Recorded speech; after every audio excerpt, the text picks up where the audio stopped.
Geneviève Leguet est cette militante altermondialiste, âgée de 73 ans, blessée à Nice samedi dernier lors d'une manifestation interdite par la préfecture. Le chef de l'État lui a souhaité un prompt rétablissement et d'acquérir peut-être une forme de sagesse, suscitant une vive polémique sur ses propos jugés hautains par certains. Notre paracha de Shemini est endeuillé par la mort tragique des deux fils de Aaron, le grand prêtre, Nadav et Avihu, foudroyés par un feu céleste au cœur du Mishkan, le tabernacle, le jour de son inauguration, car ils s'étaient rendus coupables d'avoir apporté un feu étranger sur le Misbéach, l'autel, que l'Éternel ne leur avait pas ordonné, selon les propres termes de la Torah. Le Midrash explique que l'intention de Nadav et Avihu était pure, ajouter de l'amour à l'amour.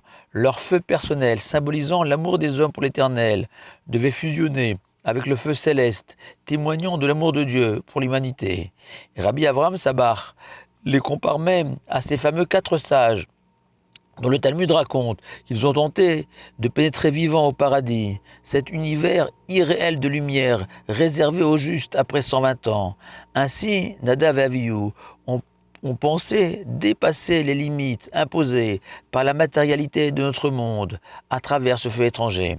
De plus, le Talmud atteste de l'extraordinaire grandeur de Nadav et Avihu en citant les paroles de Moshe à son frère Aaron après le drame. L'Éternel m'avait annoncé que le Mishkan serait sanctifié par le sacrifice de ceux que l'Éternel aime. Et j'ai donc pensé que ou toi ou moi périrons le jour de l'inauguration, nous qui sommes les chefs d'Israël. Mais je sais désormais que Nadav et Avihu sont plus grands que toi et moi. Et le Zohar nous donne une idée supplémentaire de la dimension exact de Nadav et Avihu, en enseignant que depuis près de 3500 ans, nous évoquons à Kippour, Nadav et Avihu, dans la lecture de la Torah de ce jour sacré, car la mort de ces justes, leur mérite infini, nous aidera à nous faire pardonner de nos fautes en ce jour de jugement, un peu à l'instar du sacrifice d'Isaac, sans cesse rappelé dans toutes nos prières. Et si vraiment Nadav et Avihu étaient de tels géants et que leur intention était si pure, comment comprendre la terrible punition qui les a frappés?